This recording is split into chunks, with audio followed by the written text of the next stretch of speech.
चंद्रयान-3 के बाद एक बार फिर इसरो ने लॉन्च किया अपना सबसे बड़ा मिशन। अपने शक्तिशाली जहाज को समंदर में उतार कर भी इसरो को नहीं रोक पाया चीन।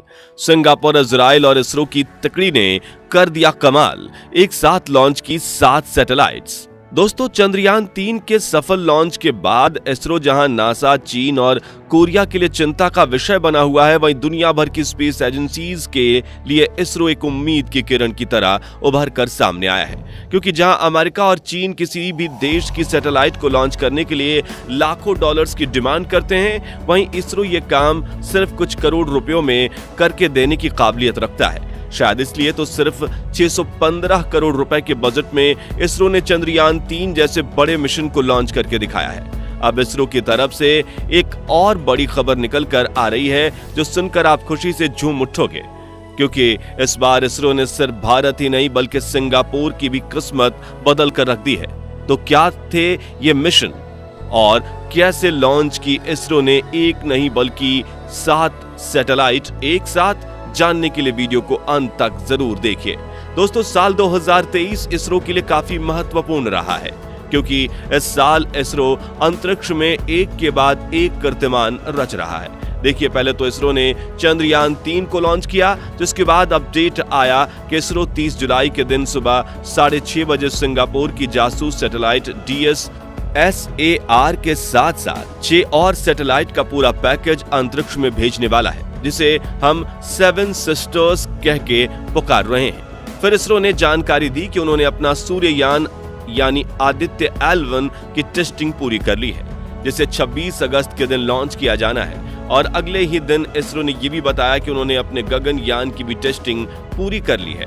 दरअसल दोस्तों, गगनयान भारत द्वारा बनाया गया वो पहला स्पेसक्राफ्ट है जिसमें इंडियन एस्ट्रोनॉट्स को बिठाकर अंतरिक्ष में भेजा जाएगा, और जल्द ही इसरो सबसे पहले टेस्टिंग के लिए इसमें रोबोट बिठाकर इस अंतरिक्ष में भेजने के बारे में सोच रहा है। और अब इसरो की तरफ से एक बड़ी खबर ये निकल कर आ रही है कि इसरो ने श्रीहरिकोटा में स्थित अपने सतीश धवन स्पेस सेंटर से PSLV C56 रॉकेट के साथ अंतरिक्ष की 7 सैटेलाइट्स यानी कि 7 बहनों को सफलतापूर्वक लॉन्च कर दिया है। जी हां, आपने सही सुना, ये सभी सैटेलाइट्स भारत के बाहुबली PSLV रॉकेट पर सवार होकर अंतरिक्ष में सफलतापूर्वक पहुंच गई हैं, और इसरो के वैज्ञानिकों ने इन्हें अपनी सही कक्षा में छोड़ दिया है। और अब हिंद महासागर अपने विशालकाय ट्रैकिंग जहाज को छोड़कर भी चीन, सिंगापुर का कुछ नहीं बिगाड़ पाया है।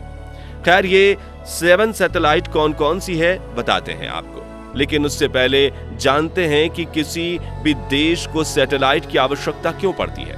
तो इन दिनों टीवी, इंटरनेट और सेलुलर नेटवर्क जैसे कम्युनिकेशन सिग्नल्स के लिए हर देश को अपने सैटेलाइट की जरूरत पड़ती है। वहीं अपने देश में घुसपैठ पर कड़ी निगरानी रखने के लिए सैटेलाइट एक आवश्यक उपकरण बन गई है, क्योंकि पूरी दुनिया पर निगरानी रखने के लिए सैटेलाइट एक आवश्यक उपकरण है और इसे कोई भी सरहद नहीं रोक सकती। ऐसे में हर देश अपने बॉर्डर की रक्षा के लिए अंतरिक्ष में सैटेलाइट तैनात करने की जद्दोजहद में लगा हुआ है, ताकि जब भी पड़ोसी देश घुसपैठ करने की कोशिश करें तो इन्हें उसी वक्त पता चल जाए।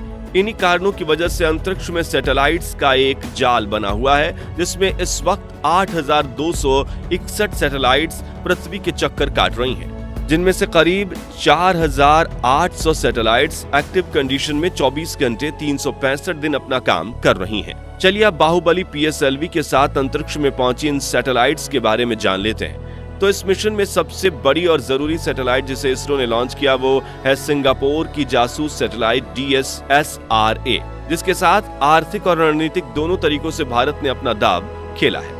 तो जैसा कि हमने आपको पहले बताया कि किसी भी देश को घुसपैठ से बचने के लिए अपनी सरहद पर निगरानी रखनी पड़ती है, और सिंगापुर ने भी अपनी समुद्री सरहद की निगरानी के लिए ही इस सैटेलाइट को डिजाइन किया है। क्योंकि दोस्तों, पिछले लंबे समय से चीन और कई अन्य देश सिंगापुर के समुद्री इलाकों में अपने जहाजों की घुसपैठ करवा देते थे, उन इलाकों में अपने मछुआरों को भेज देते थे और दादागिरी करते थे। लेकिन सतह से कई किलोमीटर दूर समंदर के हर कोने में निगरानी रखना मुमकिन नहीं है।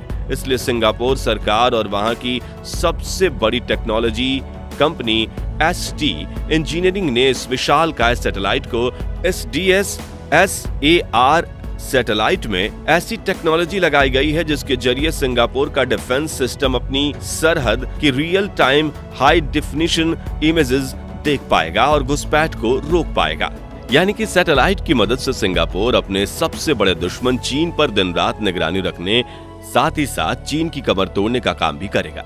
अब दोस्तों, यहाँ भारत ने किस तरह से अपना हुक्म का पत्ता फेंका है, आइए बताते हैं। तो जैसा कि आप सब जानते हैं कि चीन भारत का भी दुश्मन है और सिंगापुर के साथ तो भारत के काफी अच्छे रिश्ते हैं। यहाँ तक कि सिंगापुर और भारत देश अपने डिफेंस इक्विपमेंट और डेटा को भी एक दूसरे के साथ साझा करते हैं ताकि सरहद पर सुरक्षा बनाए रखी जा सके और इसे सैटेलाइट की डेटा का एक्सेस भारत को भी मिलने वाला है। ऐसे में भारत ने सिंगापुर को सजेस्ट किया है कि आप इस सैटेलाइट पर सिंथेटिक आर्चर रेडार भी लगा लीजिए, जिससे आप 1 मीटर के रेजोल्यूशन की हाई क्वालिटी इमेज क्लियर कर पाएंगे और ये किसी भी मौसम में दिन रात बिना किसी दिक्कत के काम करता रहेगा।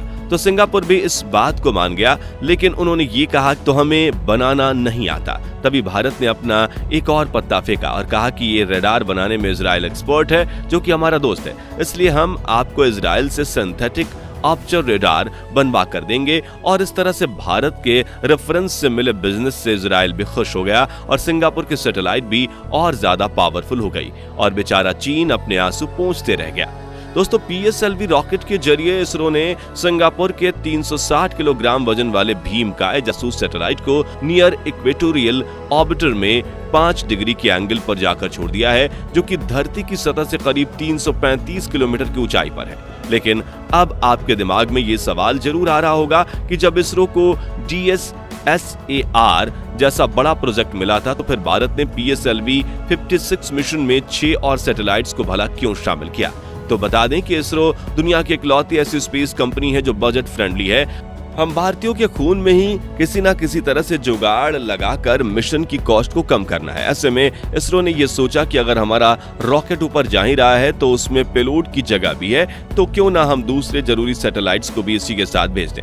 इसी सोच के साथ इसरो ने सिंगापुर से बात की और 6 कम वजनी सैटेलाइट को भी इस मिशन के साथ जोड़ दिया, जिसमें से पहली है 23 किलोग्राम वजन वाली वेलोक्स AM सैटेलाइट, दूसरी है एटमॉस्फेरिक कम्पलिंग एंड डायनेमिक एक्सप्लोरर यानी आर्केड सैटेलाइट, जो एक छोटी सी एक्सपेरिमेंट सैटेलाइट है जो पृथ्वी के वातावरण की स्टडी करेगी। तीसरी है स्कूप 2, जिसका पहला वर्जन पहले से ही अंतरिक्ष में मौजूद है और इस दूसरे वर्जन में सोलर स्पेक्ट्रल सेंसर, अर्थ इमेजिंग कैमरा और सोलर पैनल लगे हुए हैं। ये बहुत ही छोटी यानी करीब 4 किलोग्राम की सैटेलाइट है। चौथी है न्यूलियॉन, ये नैनो सैटेलाइट दुनिया के किसी भी इलाके में IoT यानी इंटरनेट ऑन थिंग्स कनेक्टिविटी पहुंचाने के लिए डिजाइन की गई है, जो कि फिलहाल तो एक्सपेरिमेंट के लिए कुछ ही डिवाइसेस तक कनेक्शन पहुंचाएगी, लेकिन एक बार इस प्रोजेक्ट में सफलता मिलने के बाद इसरो बड़ी न्यूली ऑन सैटेलाइट भी लॉन्च करेगा।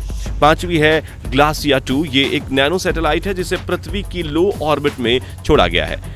बात छठी है 12.8 किलोग्राम वजनी OP2 स्ट्राइडर सैटेलाइट, जिसे इसरो ने दुनिया के कुछ अन्य देशों के साथ कोलैबोरेशन करके बनाया है। हालांकि सीक्रेट सैटेलाइट के बारे में ज्यादा जानकारी को अभी गुप्त रखा गया है।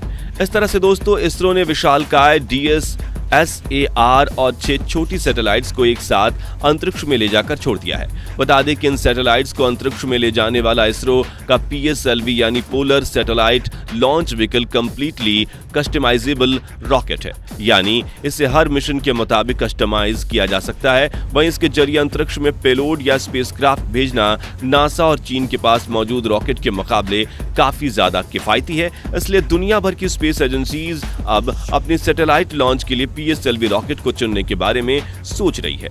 इस तरह से चंद्रयान 3 को सफलतापूर्वक लॉन्च करके PSLV रॉकेट अब दुनिया की नजरों में आ गया है और अब इस 7 सिस्टर्स के प्रोजेक्ट की तरह ही अन्य कई स्पेस लॉन्च प्रोजेक्ट पाने में भारत की सहायता कर रहा है, जिसे देखकर चीन और नासा एकदम बौखलाए हुए हैं। तो दोस्तों, आज के लिए बस इतना ही।